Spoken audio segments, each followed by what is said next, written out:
What was the supposedly medical reasoning for those dissections in the brains? Okay. And did they do it also on non-Jews who perished from the same disease? The medical reason is because typhus, as we heard in the second presentation, there's a brain inflammation. And that brain inflammation is accompanied by very high fever, is very dangerous. And so for the German army invading Poland, there was a risk of high mortality, and particularly if you come from an area where there is immunity to typhus, where typhus is no longer endemic, it's a very high-risk disease. So that's basically the reason.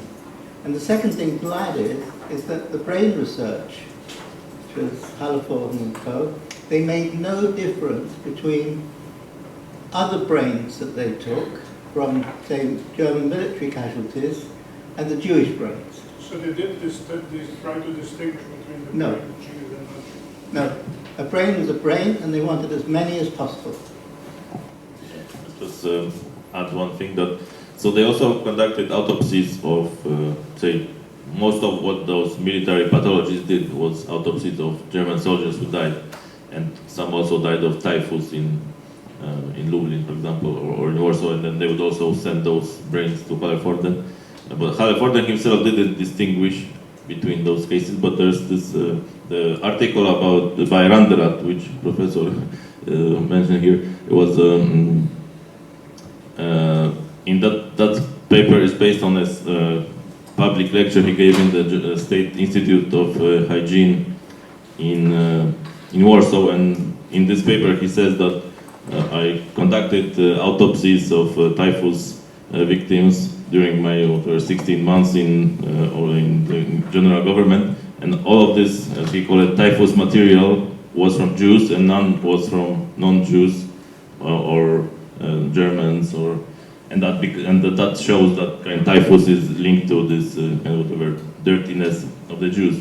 But actually, that's not true, because we also found some autopsy protocols from other parts of Poland, Radom also, and Częstochowa, and those were conducted by Randerat, and some of them were non-Jewish Poles, for example. So there was a clear manipulation of the kind of data coming from those autopsies. But when it came to Hallerforden himself, he was just interested in brains, and as many as possible he could collect. Thank you very much for excellent presentations, which conjure up hundreds of questions, but I'll stick to one short one, and we can, have a coffee, have longer conversations. From all the research on typhus, was there any understanding, a better understanding, that the transmission was in some way related to not being aerial borne, not being a virus, but rather transmitted by fleas and lice, which is the hygiene situation? And the more you compress people into a ghetto, the greater likelihood that the fleas and lice, by not having even washing situations, is going to compound the situation. So not looking at trying the treatment side, but the cause of the side being more related to by process of elimination. Was there any documentation that these researchers were getting to this understanding better of that? And the second question is, if we're looking at typhus compared to any other research, what priority did it have? Was it the top? Was there research into other diseases or illnesses which could have been classified as more prioritized? Thank you. I think the first thing is that as a critique of the Germans, Ludwig Hirschfeld, the Polish immunologist, produced an absolutely devastating critique when he was once he escaped the ghetto, saying that in fact it is the Germans who are creating the conditions for the spread of typhus, not Jews. The other thing that in the whole discourse on typhus and ghettoization is that actually the Warsaw Ghetto is sealed at a low point in the incidence of typhus. So that it is, I mean, the whole thing is a nonsense, and it is an ideological nonsense that it is the German and the German invaders who were creating the conditions for the spread of typhus, as we see that some of the Jews whose brains were taken were from the Warthegau, and Michael has found that they die in overcrowded circumstances, having fled, having been, how can I say, taken out of this annexed Western territory, the Warthegau, which is annexed by the Germans. They're forced out and die in overcrowded refuges in Warsaw. I'll just add one thing. So it had already been known for a while that lice transmit typhus since the early 20th century. And Charles Nicole in the Pasteur Institute in Tunis demonstrated that. So the Germans were aware of that, but I think that their point was never to prevent typhus from killing Jews. It was just to prevent typhus from spreading to the Germans. So ghetto was an idea of how to contain the epidemic, but not invest too much in actually eradicating the disease. I will take the privilege of asking two questions as well, and Mary, you're next. So I wanted to follow up on the question that was asked from the audience to Dr. van den Ende about the spare, the first piece of the lifeboat, and I want to add my own question, which connects, I think, to other papers in this panel about mixed physicians networks. Because you mentioned this fascinating aspect of integrating, have Jewish doctors being integrated into the medical system, and how does it play or does it not play a role at all in medicine as lifeboat? And to Professor Ori, I wanted to ask, why is Borisovich recognized after his death? Was it a story that was silenced in the context of this mixed network? Thank you. First of all, the spare, that's indeed a term that needs to be explained. That was a stamp in somebody's pass that made clear that they were exempted for deportation. So, and you could obtain a spare by getting a function in a Jewish hospital, for example, something that made you not to be missed. And the Jewish Council was given every time a number of spares that they could give to people. But every time, of course, the number became lower and lower. So every time a category of spares was anyway sent away. But the medical spares, so people that worked in hospitals, were relatively safe. They could stay relatively long doing what they were doing. Yeah. And the integration is a chapter in itself and a book in itself. The Dutch society before the war was pillarized, which means that Catholics, Protestants, socialists and conservative liberals, right-wing for Dutch standards, were each in their own pillar in society, which meant that they had their own schools, they had their own free time activities, their own soccer clubs, tennis clubs, everything was in their own pillar. But for the doctors that didn't count, so the doctors all met each other, Catholic, Protestant, non-religious, socialist, and the Jews were just part of that. The first and foremost thing was to be fellow doctor.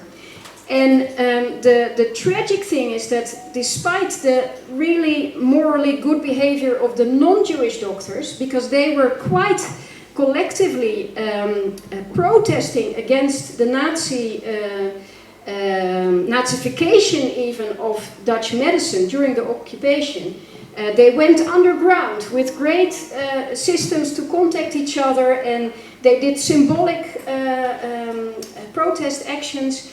But they did this too late, or they organized too late in order to keep the Jewish doctors in. Because this isolation had already taken place before the medical resistance, the general medical resistance, actually started. So it set the Jewish doctors apart quite radically. They were always an integrated part, and then this occupation started within a year and a half. They had nothing. They were on their own. And they had to figure out their own moral compass without this collegiality. Thank you. If you can pass the mic. Yeah. Thank you. The story of Dr. Borisovich was not hidden, it was not silenced. Everybody knew. Weinapple himself testified, and Ghetto and other doctors who survived the Radom Ghetto testified even in Nuremberg trials. And the story of the bravery of Borisovich was well known. But another thing, he met, we don't know the exact details, Mordechai Anilevich. Amazing story. I'm not sure we know the details, how and when. Borisovich hid a few Jews in his hospital, psychiatric hospital, more or less institutional. That in short. But I think the answer is in Yad Vashem. They work very slowly. Nachon, Miriam? And it took many years, and he died, and only posthumously he was awarded. Thank you. I don't want to be provocative, but I want to ask you, how do you look about this typhus research that the German pathologist did? Is this a crime, in your view? And what is the difference between the typhus research in Radom? Yes, I think it's a crime. Now, it is not that, it is the circumstances of the German occupation that killed the victims of typhus. But the taking of part of the body, that is against the Geneva Convention. Although the Geneva Convention of 1929 for prisoners was not extended to civilians, although that was considered, nonetheless, it is against that convention. It is against that convention that the corpse must be of the person who dies must remain intact, and it explicitly says must not be used for medical research. Already in 1929, it's envisaged.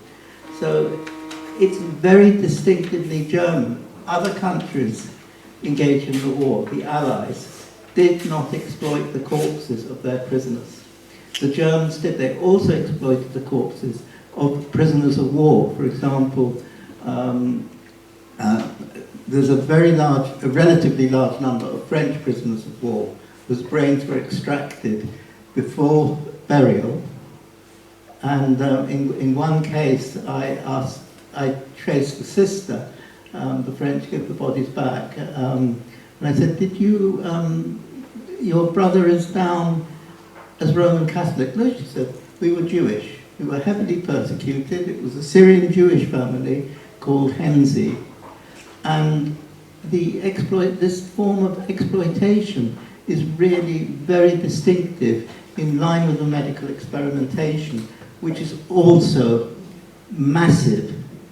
I've identified now over 30,000 individual cases of medical experiments with, not surprisingly, Auschwitz as the major focus of coerced medical experimentation, with Jewish victims and Sinti and Roma victims as the two largest groups. I'll just add that. I think the intention behind those autopsies, if we kind of start with the autopsy, wasn't kind of criminal, but if you look at those autopsy protocols and what's actually described, you can see that the pathologists and whoever then in Berlin read those protocols. They knew what was going on in Warsaw. There are cases of the woman who had typhus, then she actually survived, was released, and later came back to the hospital and died of starvation. And the autopsy protocol says that the cause of death was starvation. That was February 1940. So this is even before the ghetto is sealed. So whoever had that autopsy protocol in his hand, he knew what is going on with Jews in occupied Poland. And so that makes those pathologists and other scientists who then use those brains more than just bystanders. Right? They knew what's going on and they didn't do anything, and even profited from it and then published research or used that later after the war even.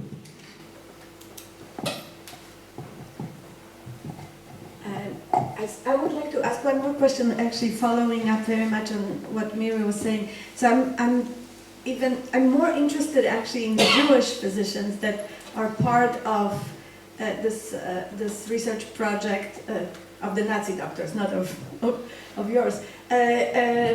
So I wonder if there is any kind of a sense of their role, like what part of the procedure they were fulfilling, what this oversight meant, really, and I'm assuming they were coerced, but there is a degree of continuity, right? Just there was a research hospital as much as it was also treating patients. So could you speculate on that?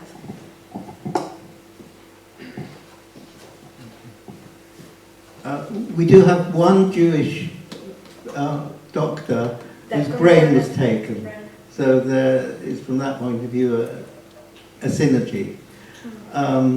But I think it was this German massive anxiety to obtain as many, it was how can one say it, historians like Ghazali talk about the German occupation as a robber sort of, and so the brain is just one more resource that can be stolen and exploited, they thought.